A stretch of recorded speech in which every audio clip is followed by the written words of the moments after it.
Just if it's something that we can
They're going to be the same just for the different.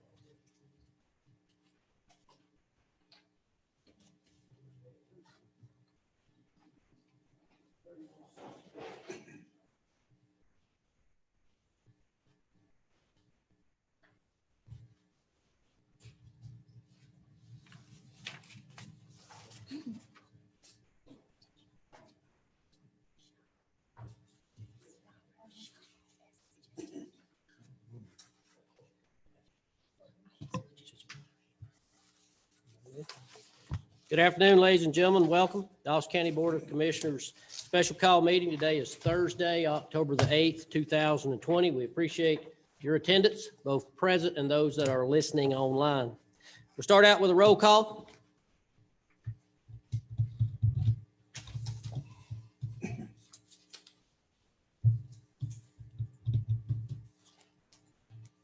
And we're all here. Next, I'll ask everyone to please stand for brief invocation and pledge. If you would bow your heads, please. Our dear gracious Heavenly Father, we thank you for this another day and for the many blessings of life. We ask that you give us knowledge and wisdom to carry out the business of this great community. For anything that's accomplished, we'll give you honor and glory in Christ's name. Amen. I pledge allegiance to the flag of the United States of America and to the republic for which it stands, one nation, under God, indivisible, with liberty and justice for all. You may be seated. Are there any announcements? Any announcements? I don't have any. We'll move on to approval of the agenda. I don't have any changes to the agenda. Do I have a motion for approval? So moved. Motion by Commissioner Fawcett, Second. seconded by Commissioner Satterfield. Discussion. Hearing none, please vote. And the agenda is approved 4-0. We'll move on to new business. At this time, I'll turn it over to council to give us how this process will go. Thank you, Mr. Chairman. As you all know, we have before you 12 individual permit denial appeals filed by 2 different applicants. There is going to be a lot of similar argument and presentation of evidence that we are going to attempt to accomplish to combine into the first hearing and then reference it in all of the future hearings after that. so that it will streamline the process. It will still be part of the record. We will make that indication in the first and potentially in the 8th hearing there when we switch applicants. But as a general rule, the same arguments will be presented and many of the same documents will be presented. You have before you should be 3 binders. The first smallest one in a kind of a plastic spiral binder is a set of exhibits common to all of the applications, may be referred to in each of the application hearings, but is going to be common to all of them. The other 2 larger binders are divided by the 2 applicants and are divided up by each of the permit numbers. They include the application, the materials that were part of the application, something indicating the location, the county's denial letter, and the appeal filed by the applicant with respect to each application. Those are, again, going to largely be familiar, but they are individual separate applications. There are a few minor differences in several of the applications. I believe the county's representative, Mr. Kinley, will identify if there's the details of each individual application, but we won't go into the full-blown argument with respect to each one of them. You can refer to the original argument. The nominal hearing will be set up with 10 minutes for the county's presentation, 10 minutes for the applicant's presentation, and a 5-minute rebuttal. We've discussed with council and agreed to that procedure. By no stretch is anyone required to take the full amount of time. There's no expectation that the later hearings will use up all of that time, but that is the structure for each of the hearings. The board may ask questions as it sees fit during the course of the hearing of the applicant or the county. And Mr. Webb, you agree with those procedures? Everything sounds as agreed upon. I do want to make one point that obviously we could have 10 minutes times 7 for victory, and we could have 10 minutes times 5 for action. Nobody wants to do that, obviously. So, but my presentation will last more than 10 minutes.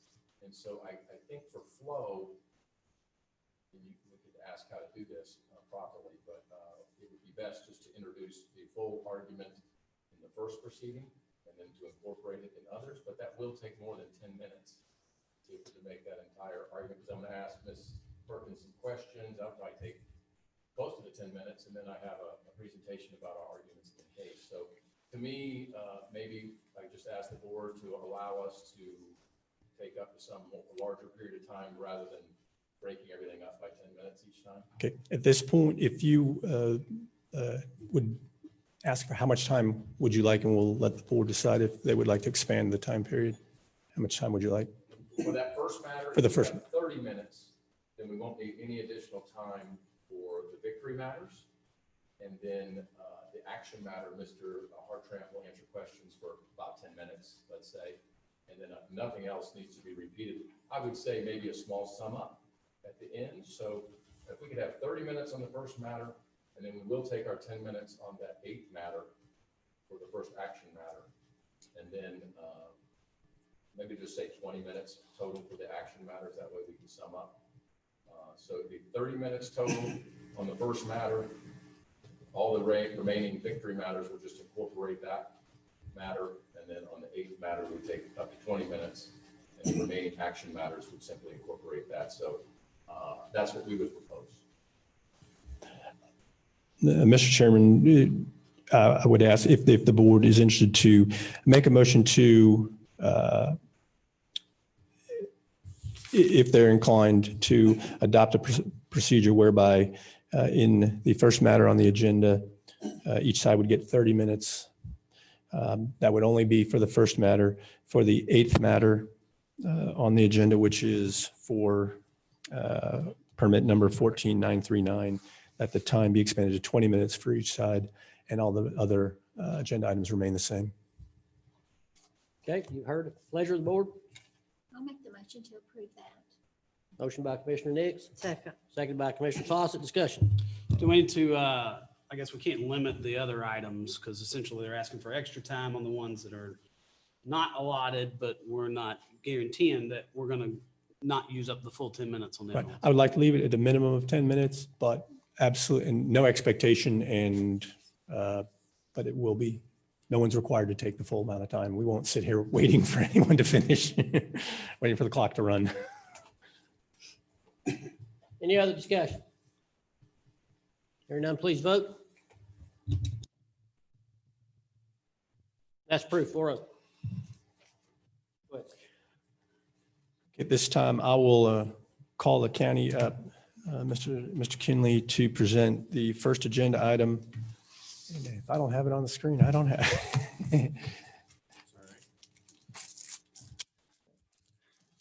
To be the appeal by Victory Media Group LLC, the denial of an application for a signed permit at 33 Lumpkin Campground Road South, permit number 14944. And you officially have 30 minutes, but Alrighty, hopefully I won't take 30 minutes. So, thank you, Chairman. Thank you, Council. Right off the bat, I want to say that there are some additional background documents that are to be put in the record. And y'all all have a copy of this. So this is Exhibit 10 or Exhibit County 10, which also includes the another exhibit associated with it that was the applicant for, which is in the Dawson County Action Outdoor Victory Media and Sign Appeal. I'll be referring to this a lot because right in the first tab of that, it's got our ordinance. So if you want to, page 12 of 19 in that ordinance is where I'm really going to kind of spend most of my time because that is where we're at. We also have two other exhibits, and that's County 11 and County 12 that you have with you, just to put those in the record. Mr. Kinley, and I know you were back in the room when we were putting these through. I believe these were, I haven't circulated them, but I've provided them to, yeah.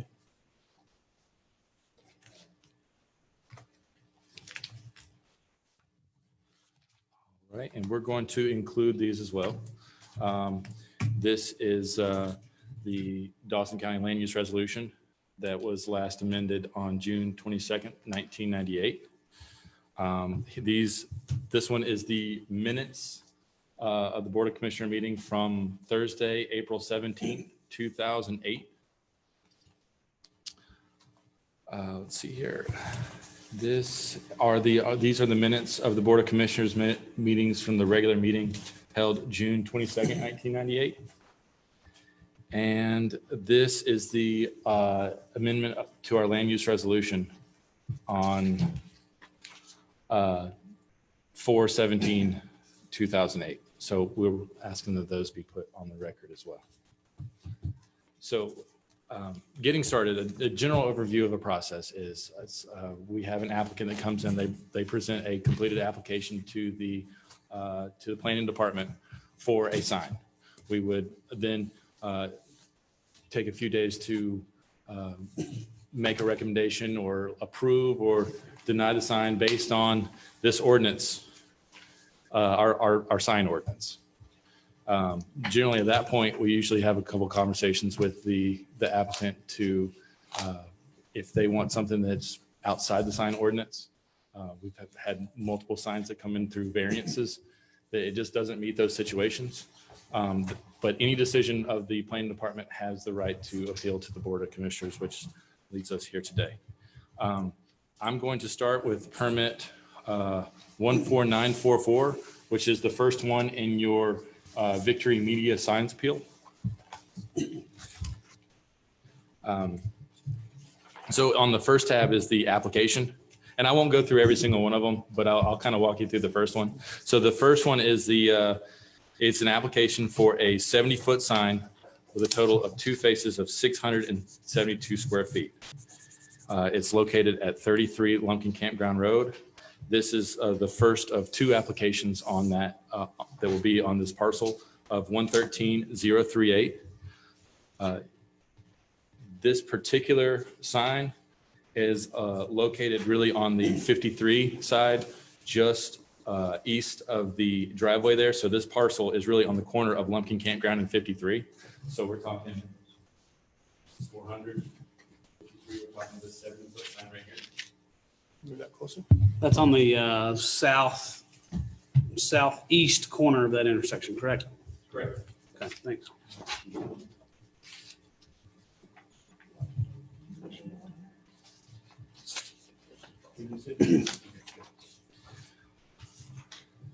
All right. So the property is currently zoned commercial highway business. Upon this application, if you turn to the second tab, you have the details of the sign. The reason these are on separate pages is because they came in not 8.5 by 11, so we had to use a different scanner. We sent the third tab is the denial. We sent a denial in the form of an email, and we denied for several reasons. Based on our sign ordinance, starting with our sign ordinance, chapter 129, article 9, freestanding signs, subsection D, out parcels within the 400 overlay district, which this falls into, numbers 1, 2, 3, and 4. And I'm just going to quickly read those. 1 is the sign shall be limited to ground mounted type signs. Base of sign structure shall be constructed of materials such as brick, stone, or similar materials consistent with the architecture and exterior treatment of the building. So on this property, we have a building that is it's red brick. So that would be a similar architectural structure. Number 2, surface area of the sign face shall be a maximum of 72 square feet per sign. So this application had 672 square feet on each face. Number 3, the sign shall have a maximum height of 15 feet. However, up to an additional 10 feet in height may be added, resulting in a total maximum of 25 feet if the base of the sign is below the grade of the adjoining road as calculated as 1 foot rise of sign height per 1 foot drop of the road grade elevation. So 15 feet would be the maximum of this side because this property is elevated above the road. Number 4, structural poles used in the construction of said sign will be wrapped in either brick, stone, or similar material consistent with the architectural and exterior treatment of the building, which shall be at least 4 feet in width on the sides of the sign intended for viewing. The pole wrap shall not be used as part of the sign face for copy. We also included Article 5, illegal and prohibited signage. This is based on the fact that these signs, or in this particular sign, is illuminated. So anytime we come across a sign that an application to be illuminated, we always include subsections B, C, and D, just because we want to make sure that, it's not distracting from motor vehicles. And anytime you put lights or you have anything that may potentially flash, we always want to make sure that, when there's thick fog and they tend to glare, we have access to turn them down, or we have a contact for someone to turn them down. So I'm going to read those really quickly. So B is signs or devices employing confusing, distracting, or intense illumination when visible from the public right of way. No sign or device shall be permitted which utilizes spotlights, floodlights, flashing or blinking lights, or any type of pulsating or moving light which may impair the vision, cause glare, or otherwise interfere with the driver's operation of a motor vehicle or aircraft. C, signs employing confusing or distracting motions either by changing physical position or light intensity. No sign shall be permitted which employs motion in such manner as to obstruct or interfere with the driver's view of approaching, merging, or intersecting traffic, or a traffic signal, device of sign, or would otherwise interfere with the driver's operation of a motor vehicle. And D, sign lighting. No sign shall be illuminated, and such illuminations is not effectively shielded as to prevent beams or rays of light being directed at any portion of the traveled way, which beams or rays of light of such intensity or brilliance as to cause glare or impair the vision of the driver of any motor vehicle, or which otherwise may interfere with the operation of a motor vehicle. And like I said, that's basically, we would call those out on any sign that would be illuminated, just to start those conversations of, how is it controlled, how dim it is, if it's in an area that may be, of lower topography, so you get, more fog in that area. We just want to make sure that those are met. The denial wasn't strictly based on those alone. So at this time, I think I am done with this particular sign, and I'll open it up to any questions. Question from the board? So a lot of that is based around safety is what some of that premises. Absolutely. Okay, thank you. Would you show me one more time where that one was located? I wasn't. Absolutely. looking when Absolutely. you- So this is 400 and this is 53. So you got the crossroads here. Lumpkin Campground and 53 intersect right here. So it's right beside Tower Automotive. You should do that flower shop is Okay, good, thank you. And just for the record, I believe each of the tab, there's a location that has a copy of this just in 8.5 by 11 format with a highlight.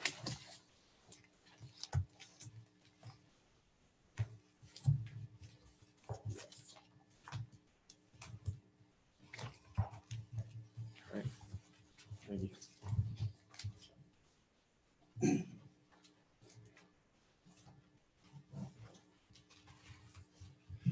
Good afternoon, folks. Adam Webb of Webb, Clace and Lemon for Victory Outdoor in these first 7 matters on the agenda. And sure do appreciate your time. Sorry that we have to do this, unfortunately, or fortunately. It's just a necessary step in the process, and sure do appreciate your time. I know you got a lot better things you could be doing on this beautiful afternoon.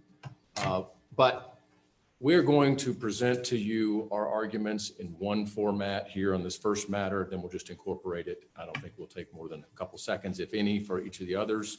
And then with action, we'll do a shorter presentation because I do want you to hear from my clients. But please understand, these are small companies with local folks that want to help local business. These are signs just like, don't hear these big numbers, 672 square feet, and think that's out of the norm. That's just the normal size that a billboard is. You've done a lot of growing, particularly in this corridor where these applications are submitted, which is only a small part of the county. But you've got all that growth and no assistance to local businesses for directing folks off of 400 to get to those businesses. And that's what's needed. And that's what these applications are much geared toward. And in these hard times, both for landowners and local businesses, it would be a real shot in the arm if we could see our way to getting these applications approved. But the first company is Victory. And I would like to just start by letting Beth Perkins, one of the owners of Victory, come up, and I will ask her a few questions. Beth, if you could just come up here and socially distance from me over here, we'll just go through a few things for the board.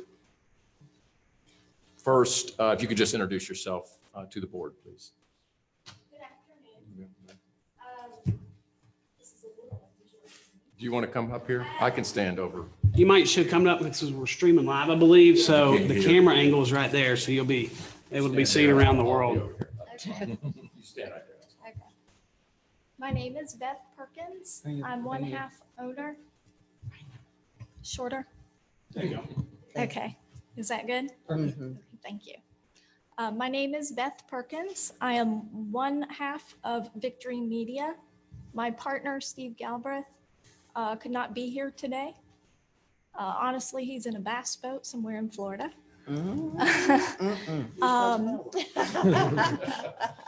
So I'm here representing our company. Steve has been a part of the community for 14 years. Myself, I have made Dawson County my resident in the last year. Particularly during COVID, I've spent a lot of time getting to know local business owners, going to state parks. We are invested in the community. We spend our time at restaurants and spend our money in the community.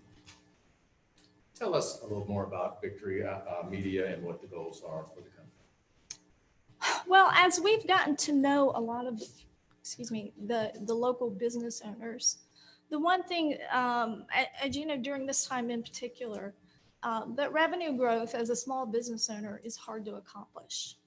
This area relies on tourism, trade, people traveling in the county, either to stop here as a destination or to go on up to other counties. And as we've gotten to know local business owners who are trying to survive, advertising and getting people to stop in and spend money at their location, at their gas stations, at their business, has been difficult. And one of the things that billboards offer as a traditional medium is inexpensive forms of advertising. So we feel like that we can fill a need within the community and help business owners make more money, which contributes to Dawson County. So tell us about your project here, just sort of overview of what these signs will accomplish for the local businesses and local landowners. Well, again, speaking to what I've just said, it provides them with the opportunity to bring more people into their businesses, which I think is what we want. You know, as Steve and I have gotten out and noticed all the new development, you know, there's so much going on. It's hard to drive down 53 or 400 and not see a new stake in the ground, and trying to figure it all out. And, you know, it's trying to bring people together towards, you know, making some money to contribute to the county. I mean, as a small business owner, there's nothing wrong with trying to increase your sales and reaching as many people as you can to bring that to your business. And that's really what we want to accomplish.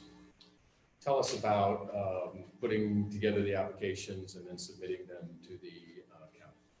The applications themselves, Yes. well, we took a lot of time and effort to make sure that we gave you as much information within those applications as possible. If you'll know that within the packets, there's everything that could possibly be required that adheres to what's within your signed ordinance. And then what's on the application. It's a little bit inconsistent. It's very difficult to figure out. So we try to incorporate everything possible, including electrical plans, including structural plans, to adhere to all building codes, the location information, the distances from the sign to the buildings. We really tried to provide you with a complete application. Tell us about the actual turn-in process where you went into the county. Oh, well, Steve and I submitted the applications to Angela Byers, and she was very, very nice and professional, and we really appreciated that. That's important. What was the date, if you don't mind me asking? August 27th? Okay. And so the date that is written on those applications is the date you submitted them? Yes, that's correct. And did you, the county has a 7-day turnaround on permits. Did you hear back from the county within the 7 days? No, actually, we heard from Angela by email to myself in the afternoon of September 4th. Did they have all of your contact information, your phone, your address, your email, all that? Yes, it's all in the application several times over. We actually had a nice, pleasant conversation with Angela. We gave her both our business cards. That has our email and phone number as well. Okay. Now, tell us, just summarize what you got back from Angela on September 4th. Well, it was an email, a professional email that said that she would deny our sign locations with an attachment of denial reasons to summarize, I think, for our use and ease, summarizing the denial reasons. And everyone has that in your packet on each of the victory, the first 7 of the victories. If you go to the denial, you have the email, and then attached to the email is a spreadsheet. Let me get you a copy of that spreadsheet, Ms. Perkins.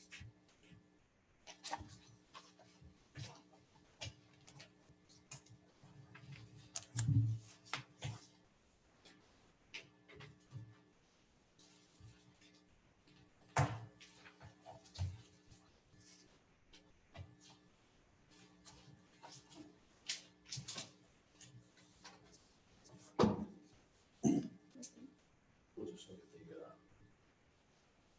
the first denial tab on the victory binder and go to that second page. And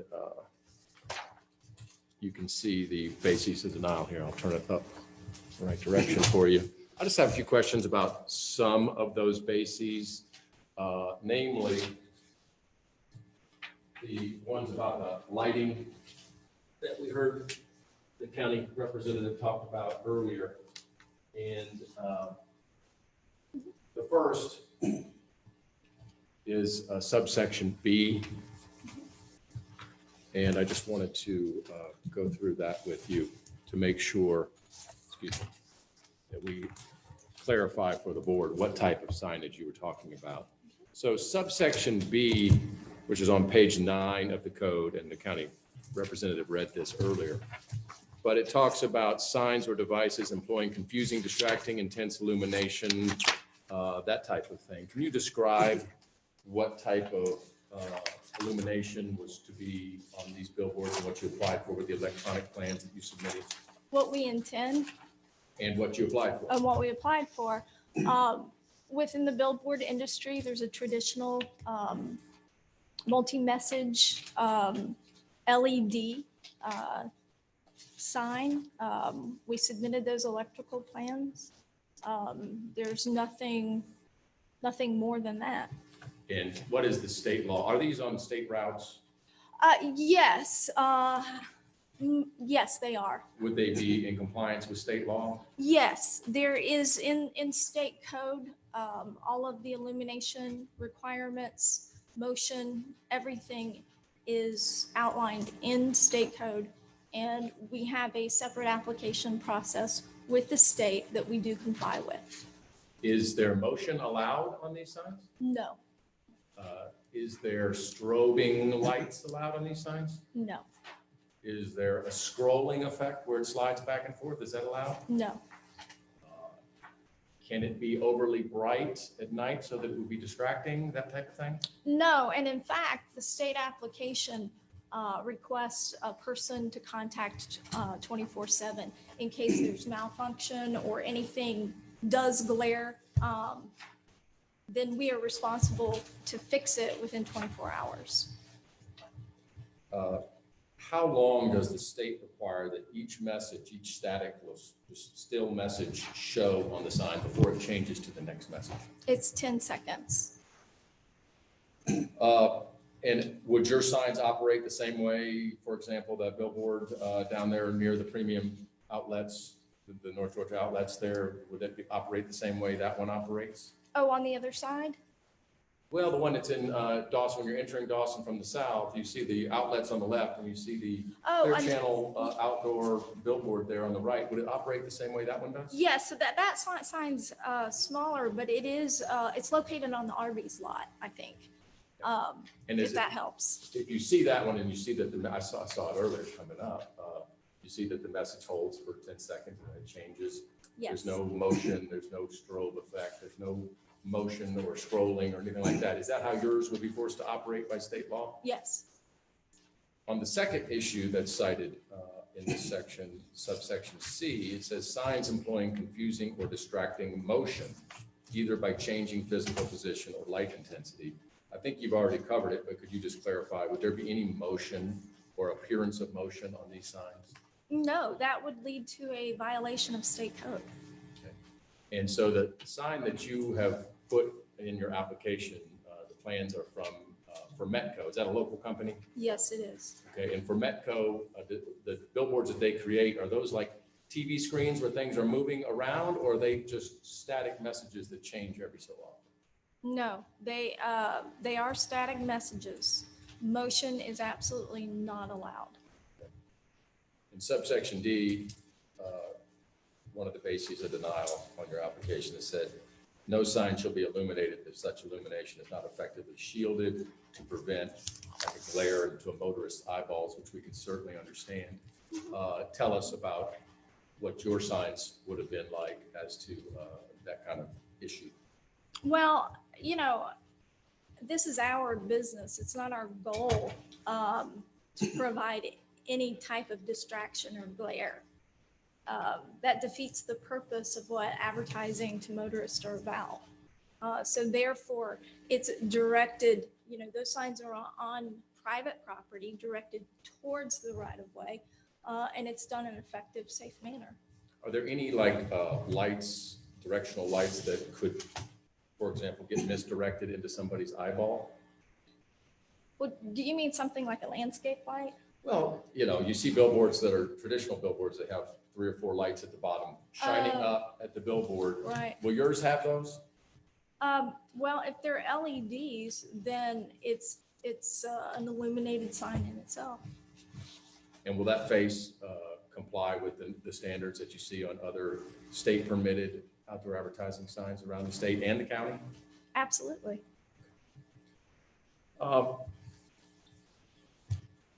Now, you did have a couple of subsequent denials that came in from the county. I just wanted to cover those with you. They will be the subject of later matters on our agenda, but we'll just cover it now so you don't have to get up again.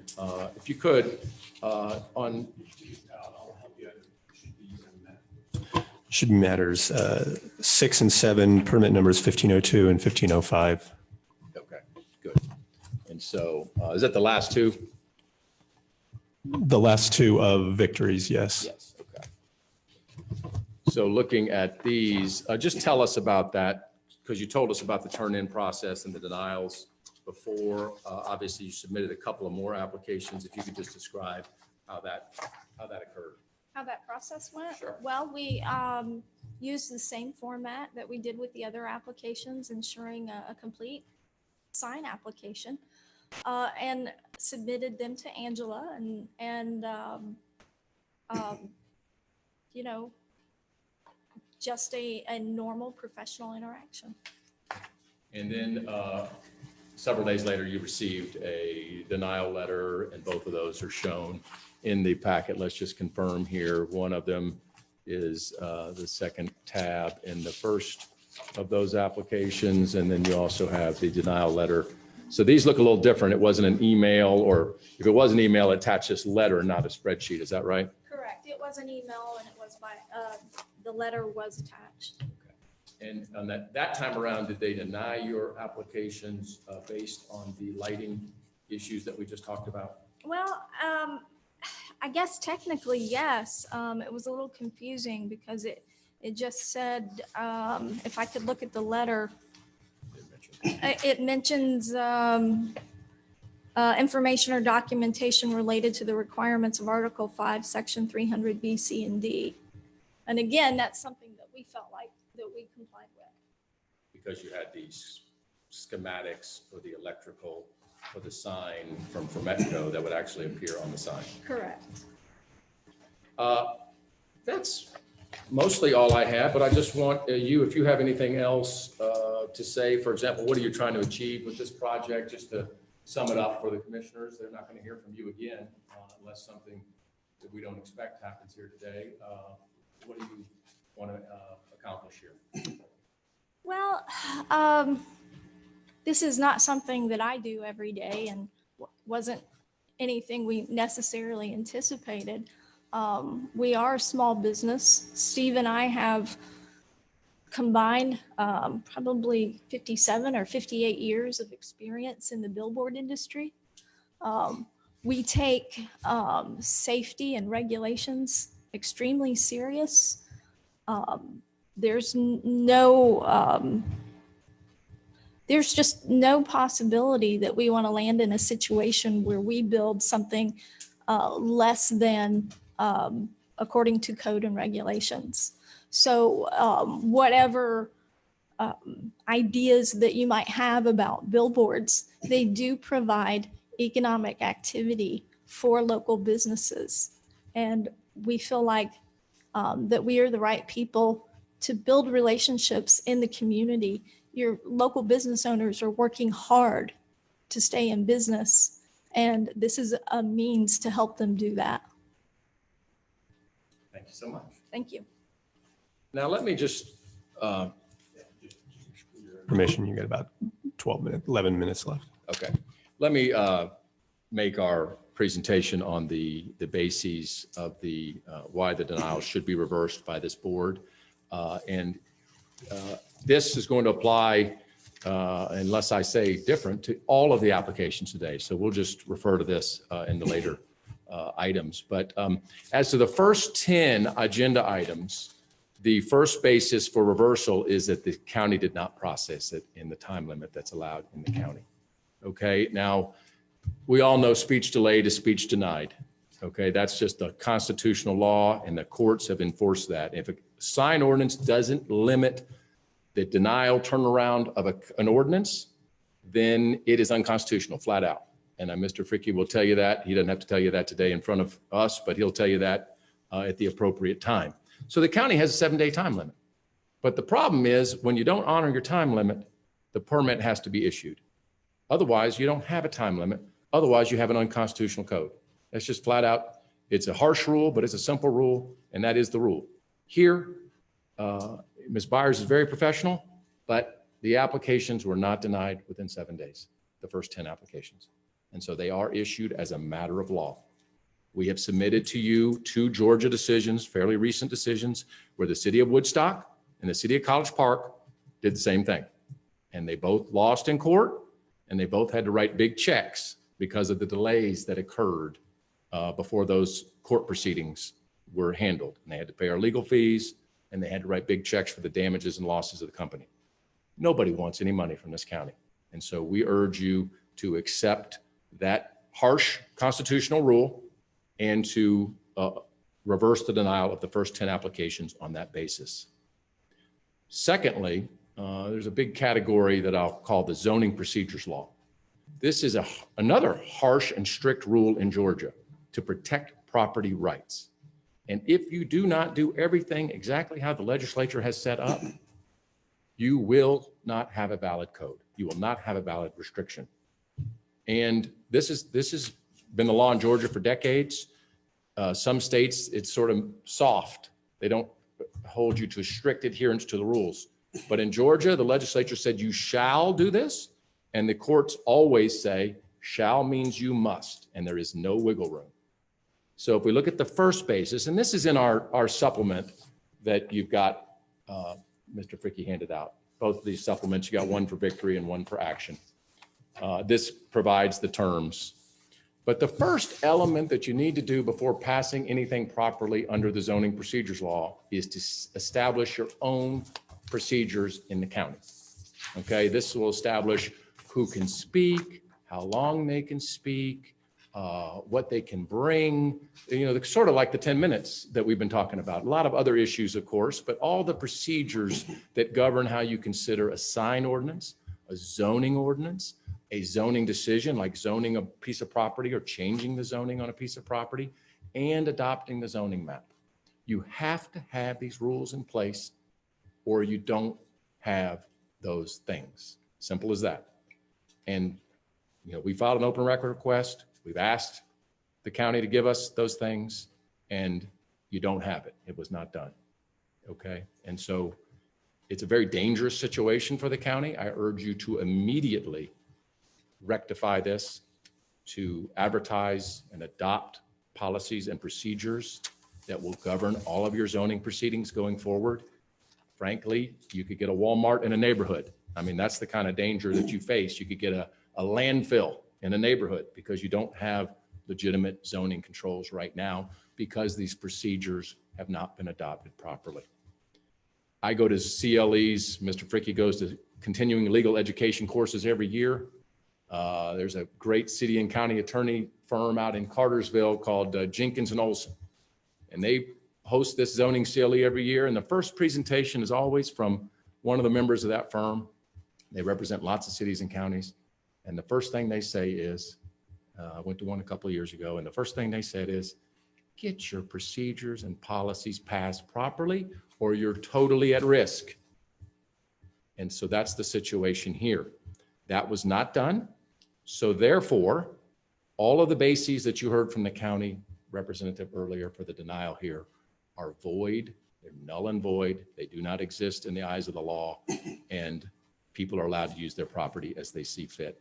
This is a harsh rule, but if you want to change it, you got to go to the legislature, because the courts are just enforcing what's on the books. Back when all of this started, you know, some people thought zoning was a dirty word. A lot of counties didn't have zoning. Dawson probably didn't have zoning at that time. And a lot of mountains, counties and cities still don't have zoning. But you've got zoning, but it's only in name only because it's improper under the law. And so if you don't have those policies and procedures, then everything you adopted without having them in place, your zoning code, your sign code, your zoning map, the zoning of these parcels, you know, all of those things are invalid. I don't want to belabor the point, but it's very important that the county fix this. It won't affect these applications because in Georgia, you look at the law that was in place at the time of the application, but you need to fix it going forward. There's a related topic, which is your zoning map. And that has to also be in conformance with another part of the zoning procedures law. And it has to be passed with a legal ad for 15 to 45 days in advance. And then you have to have a public hearing.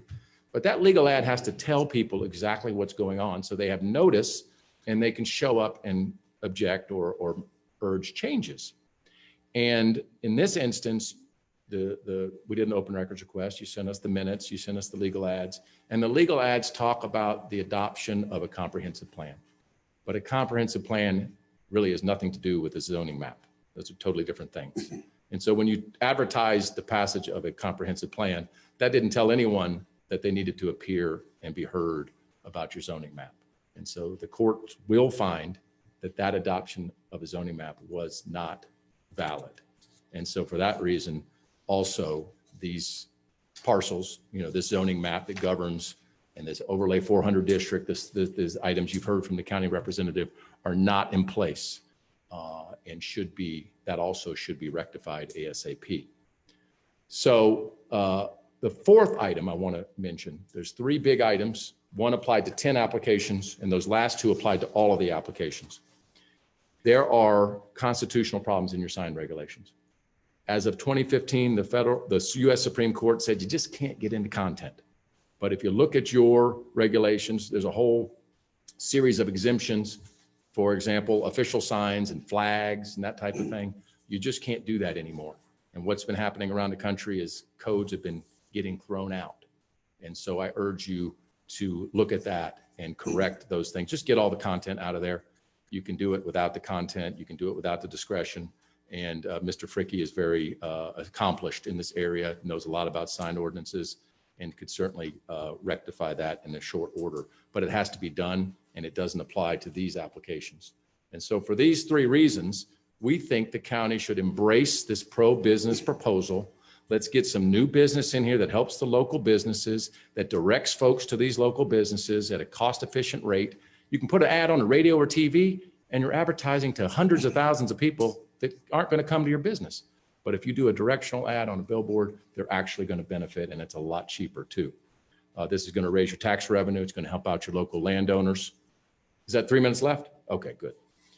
And then there's something else I want to remind you. A lot of these sign faces are going to be this modern upscale technology regulated by the state, which is a digital billboard face. That allows you to do Amber Alerts. I don't know if you saw the one 2 days ago, but there was a baby that was stolen in Conyers, and within a few hours she was recovered, and it was on billboards all over the state.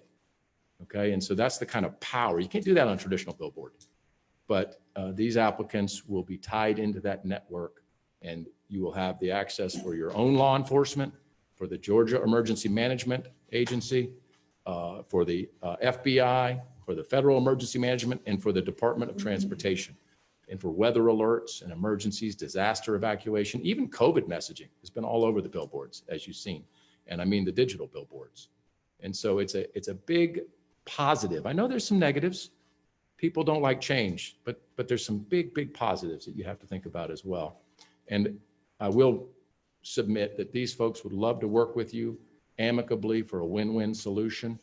We would propose that this matter be tabled and that, within 30 days, we come back, and hopefully between now and then, some county representatives and these clients can sit down and just hash out some common ground and find a win-win proposal. But these signs could be used for all of your county messaging, your county events. It could be very invaluable to your ability to work together as a community. And so without further ado, I will wrap this up for item number 1. And once again, I don't think we're going to do anything substantive until item number 8. But obviously, if I have any time and there's any questions, I'd certainly be glad and would like to answer them. Have about 1 minute left, and the idea is that all of this presentation will be equally applicable to the 7 Victory Media, the first 7 hearings, and then anything that's not specific to Victory Media, which was his subsequent references to the codes, will be applicable to all 12 of the hearings. We also mentioned that I had attempted to locate several additional documents, which I think we agreed we will get into the record before the decision is made by the board. We'll give you notice of that and opportunity to respond if required. You agree with that?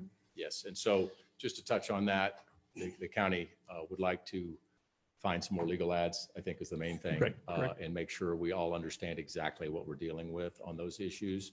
And so within the next, week? Yeah. 2 weeks, the county will submit those. We'll hold the record open for, you want to say a week? Is it enough?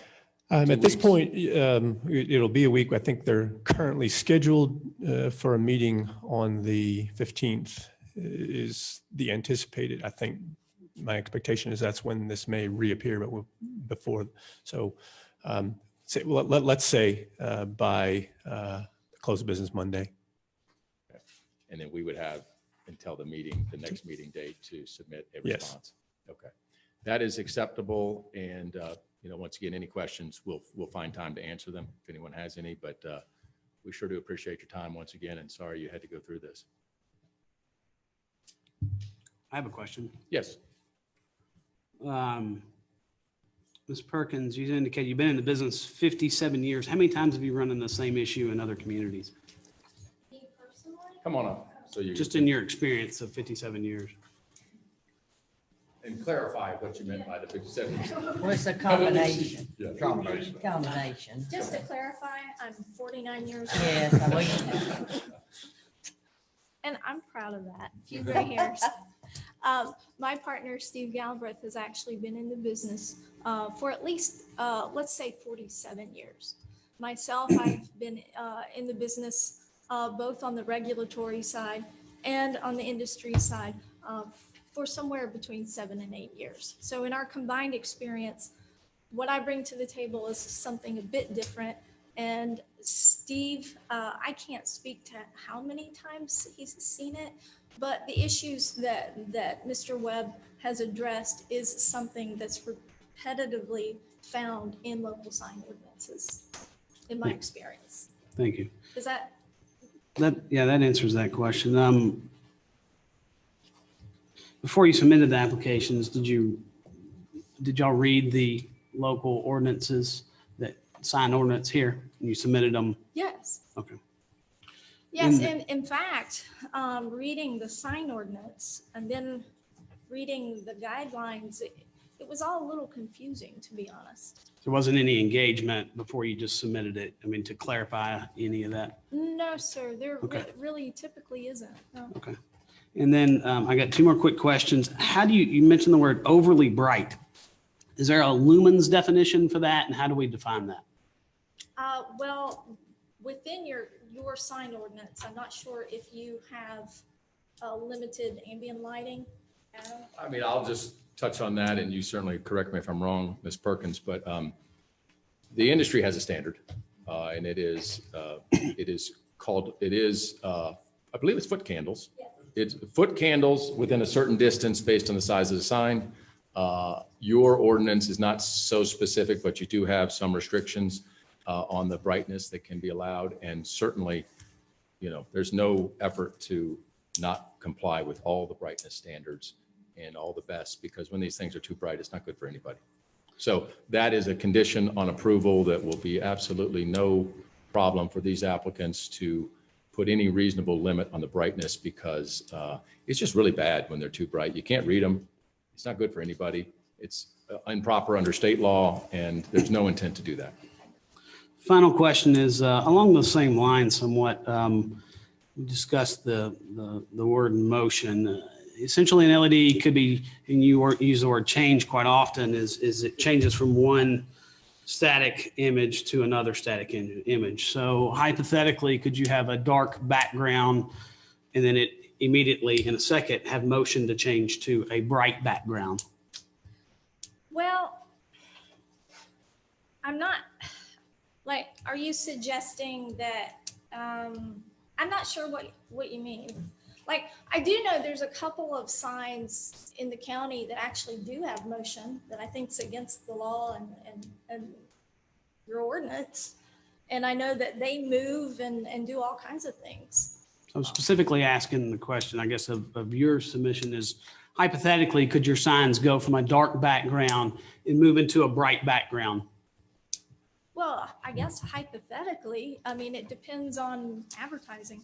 Yeah, I mean, I think the intent is the state law, which is for 10 seconds, it must hold and it cannot move.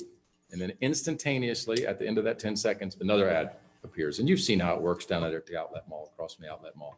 That's exactly how these signs would operate. Could it be black if the sign is broken or the power is off, it'll be black. And then when it comes back on, but I've never seen one where the intent was that, and I'm not sure that would comply with state law, but the state law certainly prohibits any motion or impression of motion. So even if it's just like that scrolling effect or an opening and a closing, that type of thing, none of that is allowed whatsoever. Thank you. Thank you. I got All right. one question. So you're saying your signs are going to be just for local businesses? Because a lot of them 400 are not local businesses. Well, that's true. That's true. It's whoever is requesting advertising. It But I could think you be, stated it was going to be for local business, well, that's our main intent. but it could be somebody in another state. Well, it's possible, yes. Okay, Do you do anything else besides billboards? Me personally? This business, Oh, no, it's totally about billboards. correct. Okay, no other kind of advertising, No. just billboards. Thank you, everyone. Thank you. By rules, there's a 5-minute rebuttal period. If you have anything you want to say, you don't have to. I don't have anything unless there's any questions you have of me at this point.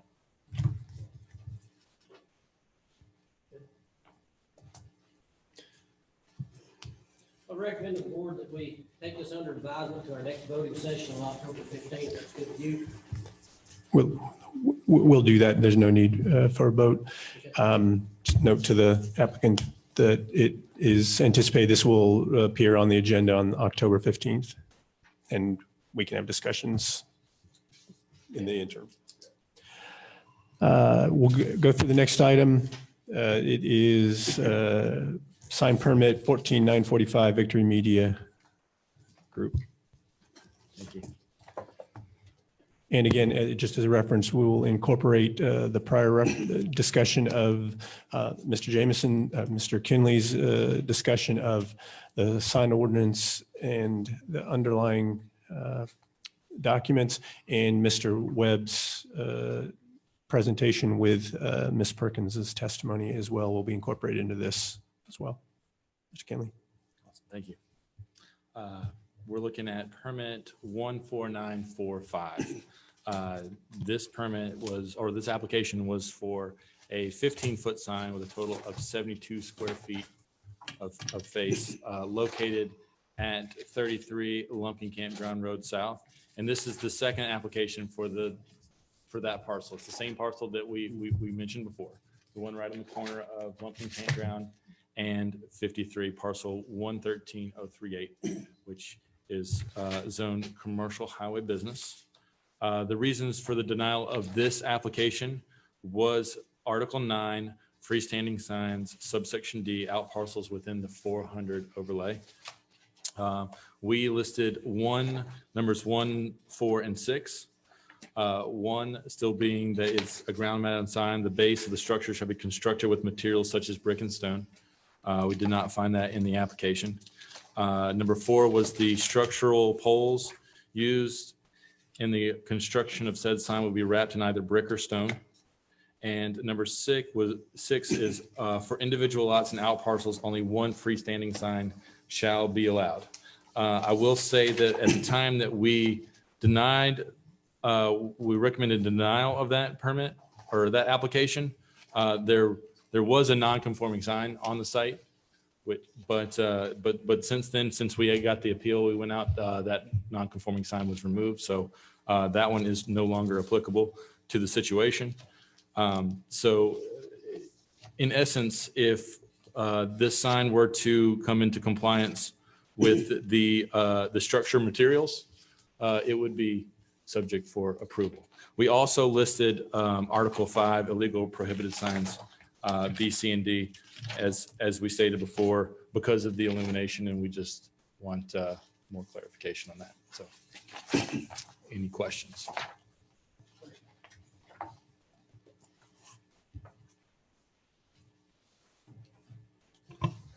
Mr. Webb, you have 10 minutes. We incorporate the prior discussion as we've addressed per stipulation. Thank you. Any questions from the board? All right, I guess you have 5-minute rebuttal period if you'd like. Mr. Chairman, again, propose that the board take it under advisement until the, Propose that the board take this under advisement until our next meeting. thank you. It's the appeal of sign permit number 14946. Okay. So application under permit number 14946. The application was for a 70-foot sign with a total of 672 square feet located at 41 Bighorn Drive, which is on the corner of 53 and 400. It's on the northeastern corner. Bighorn Drive is actually the road that goes through the old, we'll say the launch parking lot. And so that's what the address of that location is on, but it's really on the corner of 53 and 400. The parcel is 113-140. This is one of 2 applications that will be presented on this location. The reasons for denial. The sign location for this one is really between in the kind of the grassy area between the gas station and what used to be the Wendy's. So it's really looks like it's really going to be more intended for the 400 traffic. Question for you. Yes, sir. Is that where the old Kroger sign used to be? Same location? No, sir. Okay. It's not. So the reasons for denial of this one is still chapter 129, which is our sign ordinance, Article 9, freestanding signs, subsection D, out parcels within the 400 overlay district. We listed 1, 2, 3, and 4 as the reasons for denial. 1 being the construction materials such as brick and stone around the base. 2 being the maximum square footage of the sign face, 72 square feet as the opposed 672. 3 is the maximum height of 15 feet or potentially 25 feet based on the grade and elevation.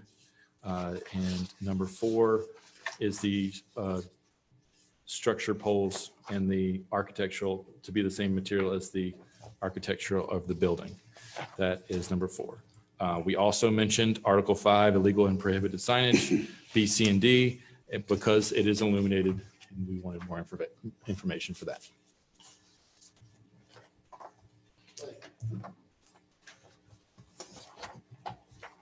Mr. Webb?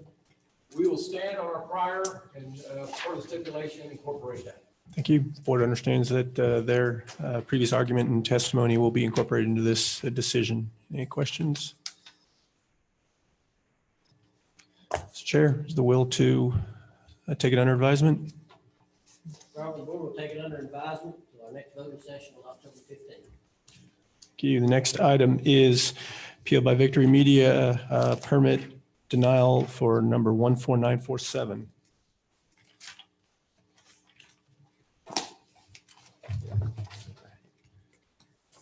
Application permit number 14947 was an application or is an application for a 15-foot sign with a total of 72 square feet, also located on the same parcel number 113040, the same location that we just previously talked about. This location is going, for this 15-foot sign is actually proposed on the 53 side, so intended for the 53 traffic. Moving through there. The reasons for denial is also Article 9, a freestanding sign, subsection D, out parcels within the 400 overlay. We listed number 1 and number 4. 1, the sign, the base of the shall be constructed with the same materials as the, 1, 4, and 6, my apologies. The base of the sign shall be constructed with the same materials. Number 4 talks about the pole wrap being of the same materials. And number 6 is for individual lots, out parcels, only one freestanding sign allowed. So that parcel already has a freestanding sign. It is also a sign that was constructed last year with a variance to the height of that sign. So they applied for a variance and came before the planning commission for that variance of the height of the sign because of the intersection. When they moved from the regular intersection to the continuous flow intersection, they expanded and they wanted their sign to be a little higher so you could more easily be visible from the entire intersection. So that was granted. And so there is a permitted sign on that lot. And we are, according to our ordinance, we only allow one freestanding sign. And obviously we also mentioned Article 5, illegal and prohibited signs, B, C, and D, because of the limits of the sign, as we would any application. I think for the record in the packet is a copy of the permit for that existing sign.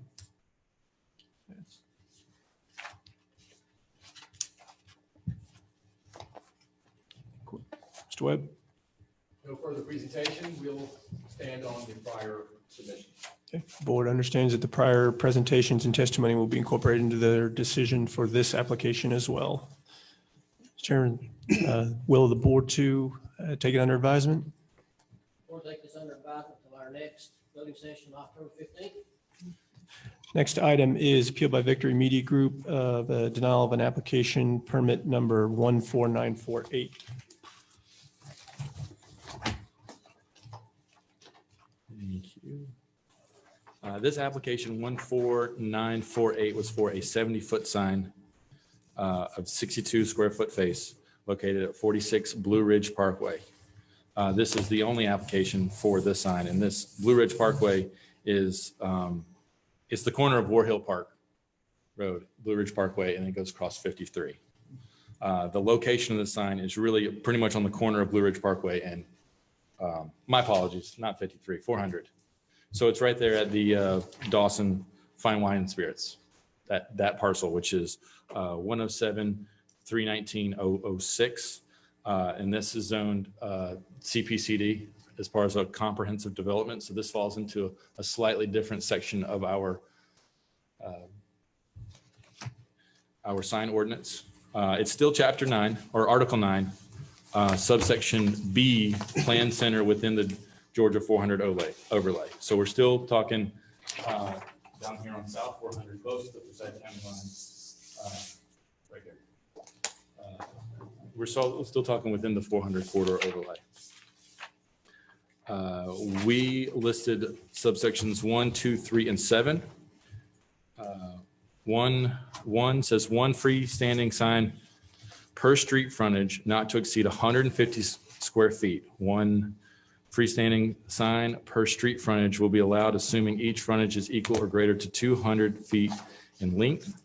The sign shall be constructed of materials such as brick, stone, stucco, or similar material consistent with the architectural and exterior treatment of the building/buildings.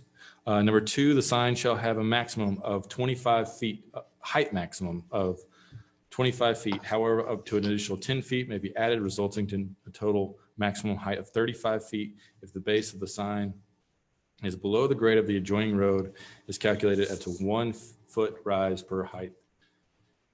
1 foot rise of sign height per 1 foot drop of road grade elevation.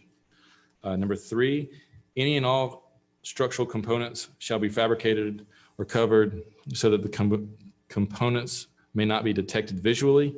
And 7, the sign shall include street address for the project. The maximum canopy does not include the street address.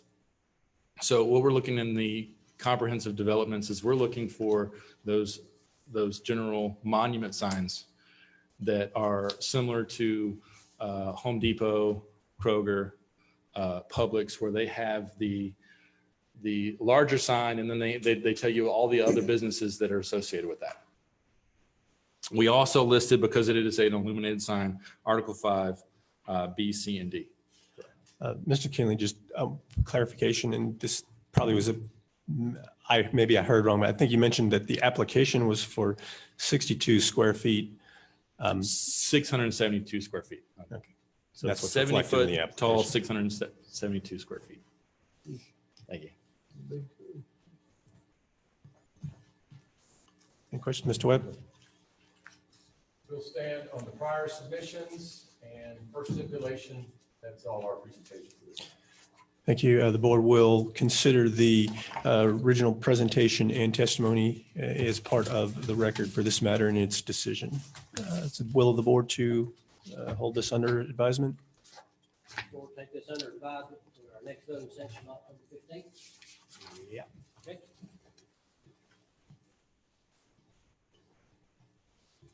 Next is appeal by Victory Media of a denial of a sign permit for permit number 15002 at 18 Blue Ridge Overlook. Thank you. All right, last two for Victory. All right. Permit application 15002 as application for a 70-foot tall sign with 672 square feet at 18 Blue Ridge Overlook.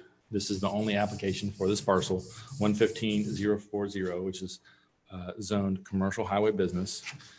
This particular sign is on the corner of Blue Ridge and Highway 53. So, and this one is really kind of almost a little over 250 feet. The proposed location is a little over 200 feet north of Blue Ridge Overlook, 30 feet off of Highway 53. So it's intended for the Highway 53 traffic. The reasons for denial is our sign ordinance, Article 9, freestanding signs, subsection C, articles and individual lots outside of the Georgia 400 overlay. So this one, so this area and this intersection out at Ward Hill Park and Blue Ridge Overlook is not within our 400 corridor or 400 overlay. So it's subject to a different set of rules and regulations. We listed subsections 1, 2, 3, 4, and 6. 1 being that it's still a ground mount, it has to be a ground mounted sign, and the base of the structure is brick and stone, similar to the other ones. Number 2 is the surface area of the sign face shall be a maximum of 48 square feet as opposed to the application of 672. Number 3, the sign shall have a maximum height of 10 feet.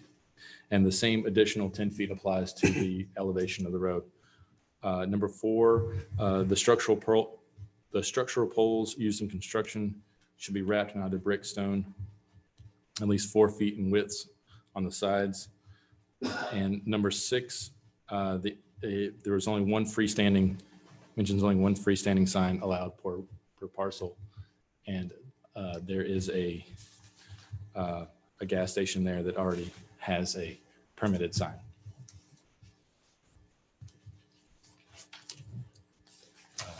Entertaining questions.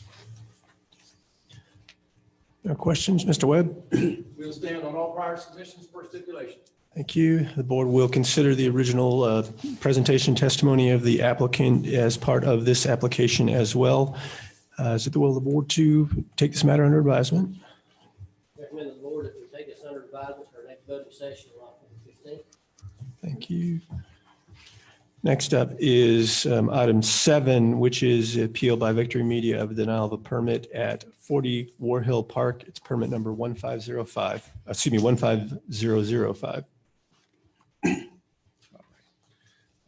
This application is much similar to the last one.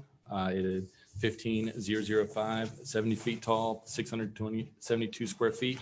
40 War Hill Park Road is actually on the adjacent corner of what was of the previous, at the corner of War Hill Park Road and 53. This sign location is 2 feet off the right of way of Highway 53, and then 68 feet approximately off of War Hill Park Road. So it's southeast of that intersection, pretty much right there, intended for the probably both traffic ways, probably 53 traffic. The tax map parcel is 115060, zoned commercial highway business. And as the last one, the reasons for denial was Article 9, freestanding signs, subsection C, out parcels and individual lots outside of the Georgia 400 overlay district. We listed 1, 2, 3, 4, and 6. 1 being the destruction of materials around the bottom, 2 being 48 square feet being the surface area maximum for the sign face. 3, the maximum height of 10 feet. 4, the structural pole needed to be wrapped in brick or stone. And 6, there's already a sign there for that, permitted for that location. We also mentioned Article 5, which is illegal and prohibited signage. B, C, and D, because of the sign being eliminated. Questions, Mr. Webb? Stand on all prior submissions per stipulation. Thank you. The board will consider the original presentation and testimony as if included in this appeal hearing as well. Mr. Chairman, it's the will of the board. Ask the board to take under advisement to our next voting session to be held on October 15th. Thank you. Okay, we're going to move on to a new binder and applicant. Is there any reason y'all need any sort of break? You want to continue moving forward, Mr. Chairman? Okay.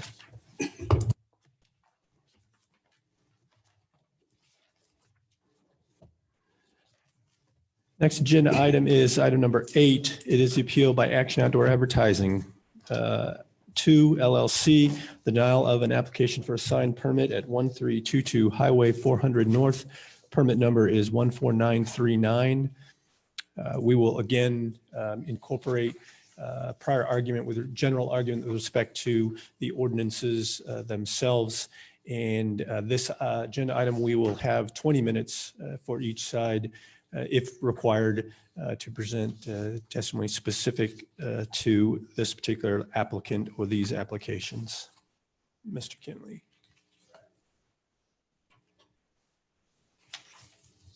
Forgot I was going first. And I mean, if you actually go ahead. Okay, so permit 14939. That's correct. All right. This sign was an application for a sign totaling 70 feet tall, 672 square feet in face, located on Highway 400, 1322 Highway 400 North, tax map parcel 112-025-001, zoned CCB. So this one is at the corner of Harmony Church Road and 400 on the northeast corner. So we're looking to the north of here.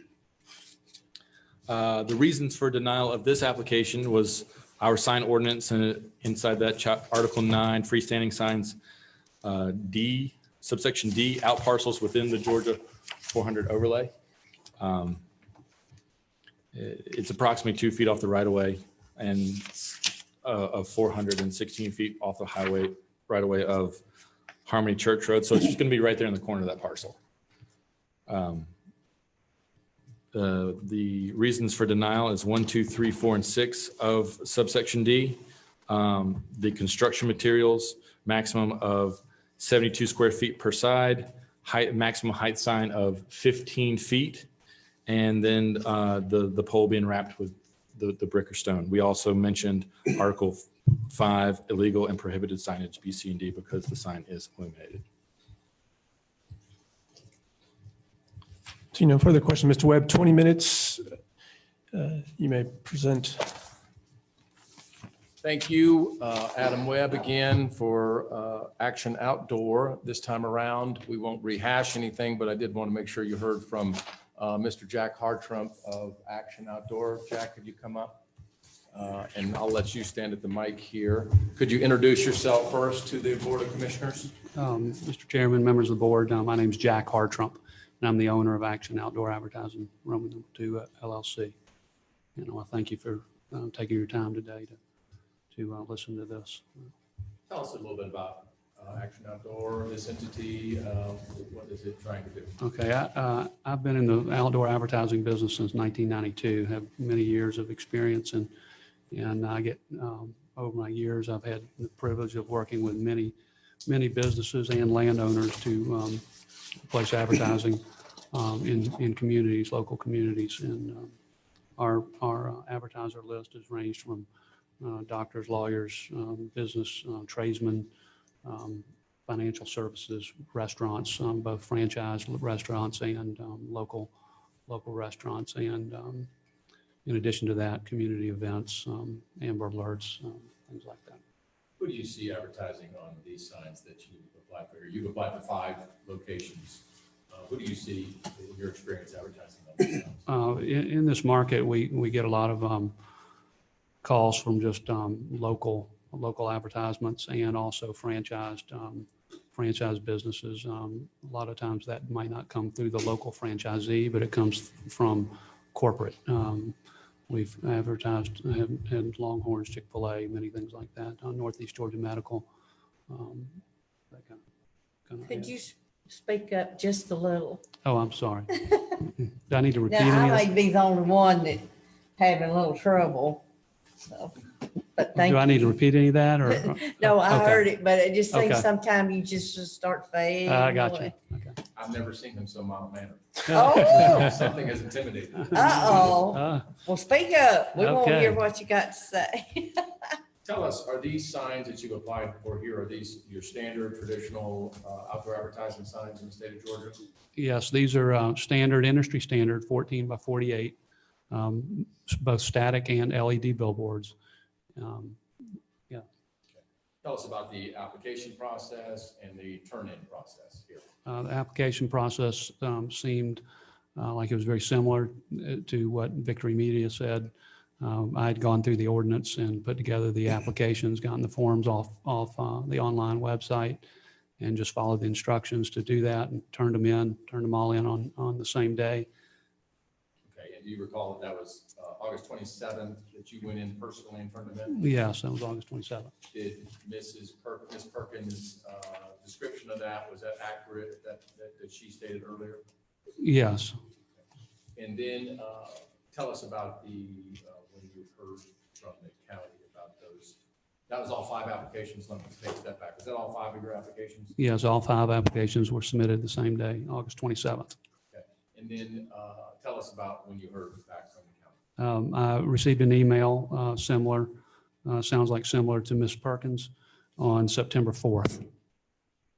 And let's just look at that. And that email was a denial. And so Everyone has this in their packets, but we'll look at it together here.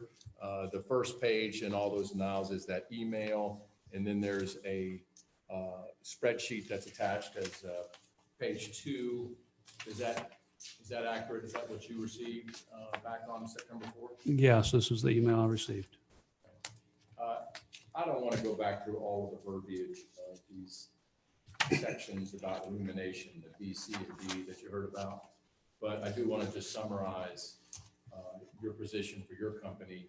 Is there anything under sub B that would be confusing, distracting, or intense illumination that would be sort of different or unusual or dangerous about these signs? No, Are these to be operated in accordance with the state procedure with a 10-second hold time and no motion, that type of thing? yes, all of these signs would be operated in compliance with Georgia DOT law.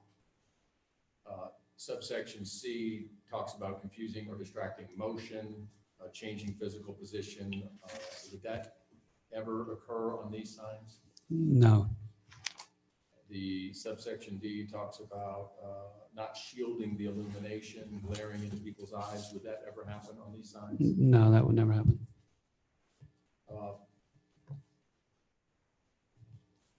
I don't want to cut you off if there's anything you want to tell the board, but other than that, I just want you to summarize for us basically, what your goals are on this project. Well, we're seeking today or here in the next, week or 2 weeks for the board to overturn the denial of these applications. That's really about it. And we've got a lot more time, Mr. Hartranft. Maybe there'll be some questions for you, but let me just summarize where we are with action. All 5 of Mr. Hartranft and Action Outdoors applications fall under that first issue that we talked about, which is the not denying within 7 days. Okay, so only 5 of the 7 victory applications had that, but all of the action applications have that first basis, the speech delayed, speech denied problem. They were not dealt with within 7 days. All of them come under the zoning procedures law problems that we addressed, the lack of procedures having been adopted properly, therefore the zoning code, the sign code, the zoning of these parcels is not valid. They all have the zoning map problem that we talked about. The zoning map was passed without due notice, and it was talking only about a comprehensive plan, which has nothing to do with the zoning map. They also have the constitutional problems that were outlined. Basically, what we did on each application, we submitted an appeal that talked about the time limit issue and the constitutional issue under the ordinance. Then we made an open records request. We got the documents back from the county, and then we submitted these supplements that you have for each company. And those talk about the zoning procedures problem because we had to get the documents first to make those. But between them, you have the same 4 arguments as to all of Action Outdoors applications, all 5 of those applications. So we won't belabor this for these applications either. I do want to remind you, Mr. Hartranft would love to sit down with somebody from the county. Obviously, we're going to have a couple of weeks while y'all think about this. Hopefully, I'll reach out to Mr. Fricke and we'll propose to sit down. Love to have a win-win solution. Love to, for example, what Commissioner Satterfield talked about, having a requirement for local advertising on these signs. That's the kind of, great limitations or discussion stipulations that these folks would be glad to talk about. Obviously, the emergency use, the civic use, making sure that these are available at all times for emergency messaging. Talk about invaluable public service. It's just something you can't get anywhere else. And so these things are what a pro-business but pro-community company would be glad to consider. And I know these folks well for many years, and they would be very delighted to sit down and talk about those kind of things. Also, anything else that the county has a problem with? Is it a sensitive area? Is there a park that you're planning 5 years down the line? They want to hear any concerns and certainly respond to those. And the idea would be to come up with a win-win solution. In my opinion, You're going to do some things to correct all the deficiencies we talked about in the next few weeks. And then you're not going to have to worry about future sign applications of this nature. And so, why not take this allowance to put in this busy corridor of the county? This is just a tiny little section of the county where all this traffic comes through. Let's get the people off of Georgia 400 into these local businesses and build the tax base, build the employment base, and then lock it down in a constitutional fashion going forward. And hopefully it can be a win-win solution. That's what our folks want. And we look forward to working with the county if that's possible. I would be glad to answer any questions, as with Mr. Hartranft, if there are any. And just before you, we'll also note that we'll incorporate your argument in the first agenda item, the legal argument you presented, and the county's presentation in the first as well. Thank you. All right. Thanks, everyone.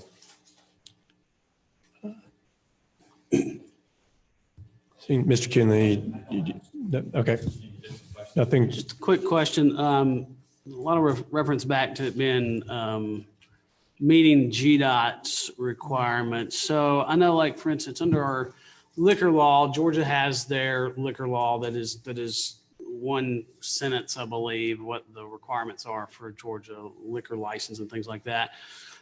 We obviously, as a community, are more restrictive than what the state level sets, just because of the feedback from the community that we hear. And that's the reason why we have more restrictions. Is that accurate statement as we're talking about liquor laws? That's accurate. Absolutely. Okay. So along the same lines as, say signs and ordinance, it's our topic today. The feedback that we have from community is we have the legal ability to be more restrictive than DOT regulations. Is that accurate based on what our community feedback is? That's accurate. Okay. Thank you.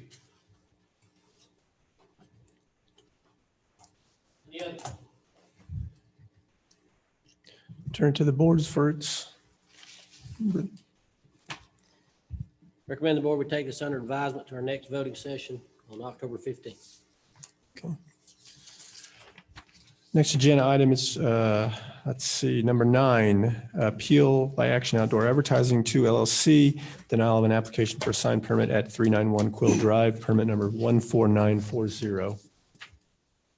And we will now return to our 10-minute and 5-minute time period. I don't expect that we'll use all that time. Minutes. All right.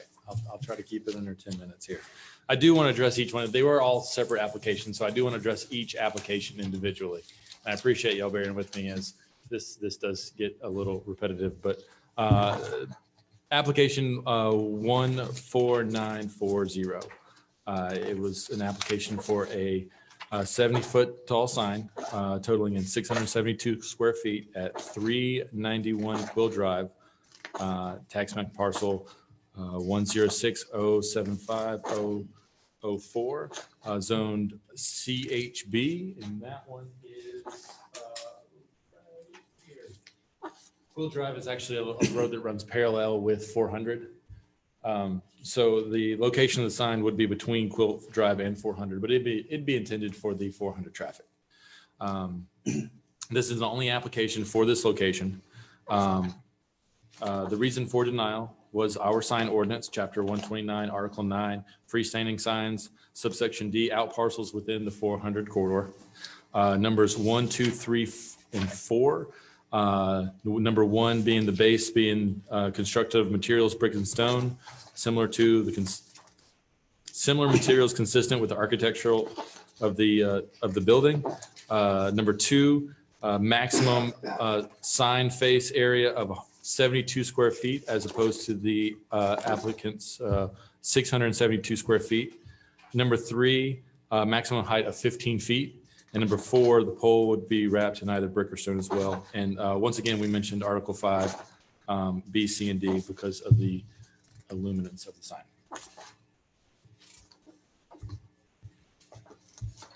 Any questions, Mr. Webb? We'll stand on all prior submissions per stipulation. Thank you. The board will consider the presentations from agenda item 1 and agenda item 8 in consideration of this particular appeal. Mr. Chairman? Recommend the board will take under advisement to our next voting session on October 15th. Thank you. Next item is agenda item number 10, appeal by Action Outdoor Advertising, denial of an application for a sign permit at Grant Road and Georgia 400 Northwest Corner, permit number 14942. Mr. Kinley.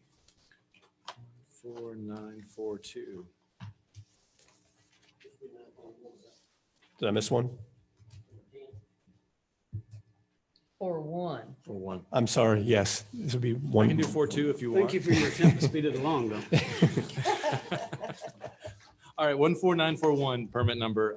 The application was for a 70-foot tall, 672 square foot sign face sign at 3862 Dawson Forest Road East, parcel 114030, which is zoned commercial highway business. This was the only application for this area. So this is on the corner of Dawson Forest and 400. That's where the larger parcel is. The actual sign location is really toward the corner, I would say southeast corner, directly on 400, almost right in front of Panda Express. So you got Panda Express there. The parcel line is just north of that. So it would be out in front of there just a little ways, to give you a kind of a visual mental reference.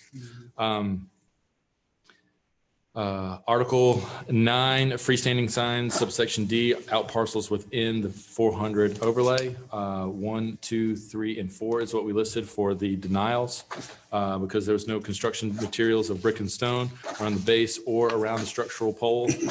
We only allow a maximum of 72 square feet as opposed to 672 square feet. And we only allow a maximum height of 15 feet as opposed to the 70 square feet. This is also a sign, this is also a location in which there are, and even in their site plan, they have the Miller's Ale House location there. And so, and since we only allow, and this isn't listed here, but since there is only one sign allowed per property, if this sign were to be there, obviously they wouldn't be allowed to have any other type of sign. We also mentioned Article 5, legal and prohibited signage, B, C, and D, because of the questions around the illumination. Entertain any questions? See no questions, Mr. Webb? We will stand on the prior submissions first in debate. Board may consider the presentations and testimony from agenda item 1 and agenda item 8 in its consideration. Mr. Chairman. Recommend that the board we take under advisement to our next voting session on October 15th. Thank you. Now we'll move on to agenda item number 11, which is a denial of a sign permit at Grant Road in Georgia 400 Northwest Corner, 14942. So the corner of Grant Road and 400 are the ones that are the furthest north. These are the last two. So we're here, both of these. This is the first of 2 applications for signs at this location. 14942 is a 70-foot sign with 672 square feet. That property is currently zoned commercial highway business on tax map parcel 112105. Our reasons for denying this application also fall in Article 9 of our sign ordinance, freestanding signs, subsection D, out parcels in the 400 overlay, 1, 2, 3, and 4. To go through those really quickly, construction materials around the base, around the pole, 72 square feet instead of the 672 square feet, and a maximum height of 15 feet instead of the 70 square feet. There is nothing on this site currently, so it is vacant. We also mentioned Article 5 in all of these, B, C, and D, because of the illumination. No questions, Mr. Webb? Once again, we'll stand on all prior submissions first in debate. Board may consider the presentations and testimony in agenda item number 1 and agenda item number 8 and considering this agenda item. Mr. Chairman. Recommend the board take under advisement to our next voting session on October 15th. Thank you. Last agenda item number 12, appeal by Action Outdoor Advertising for a denial of a sign permit at the west side of Georgia 400, 385 feet north of Grant Road, permit number 14943. So this application was very similar, same tax map parcel number as 14942. The only difference I will say is that it is about, it says approximately 443 feet north of the intersection. So it's a little further.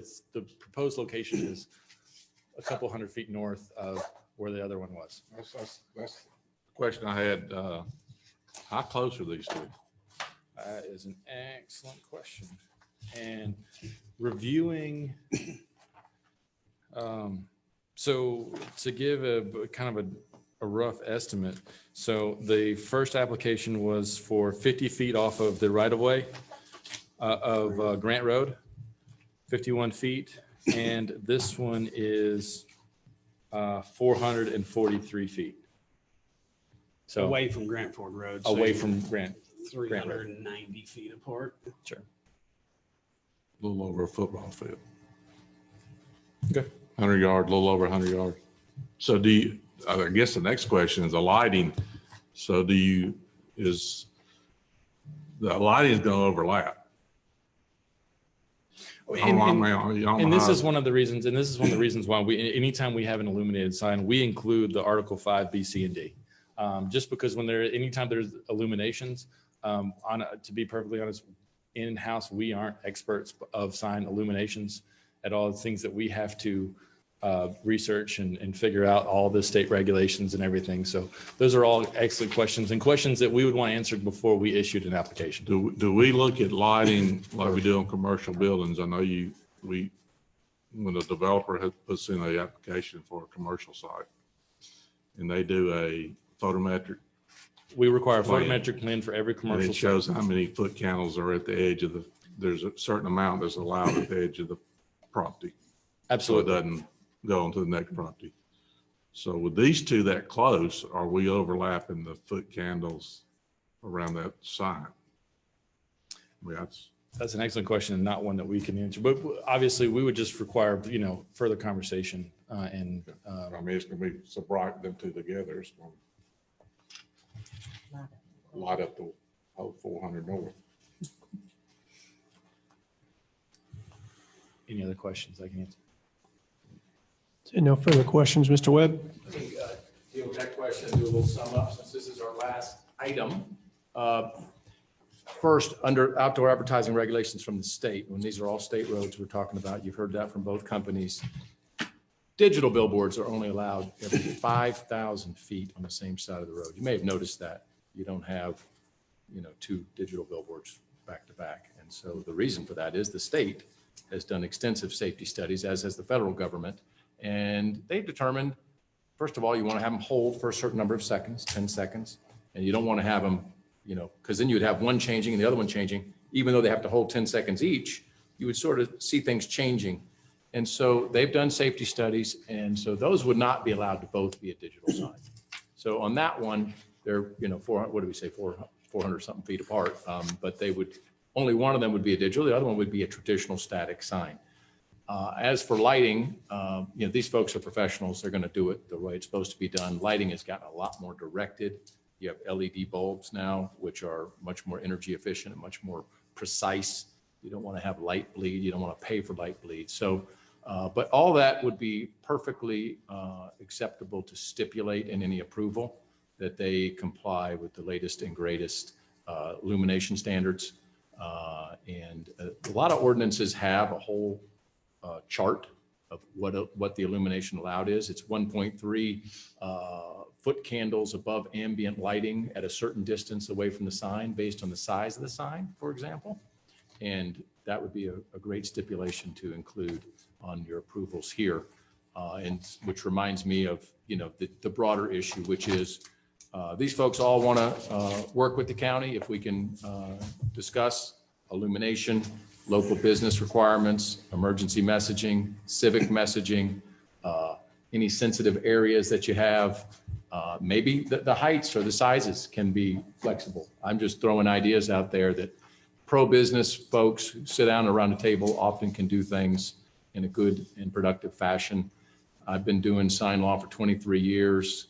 I've been doing a lot longer than he has, but he's pretty good still. But the point is, there's some real good arguments for these folks in this case.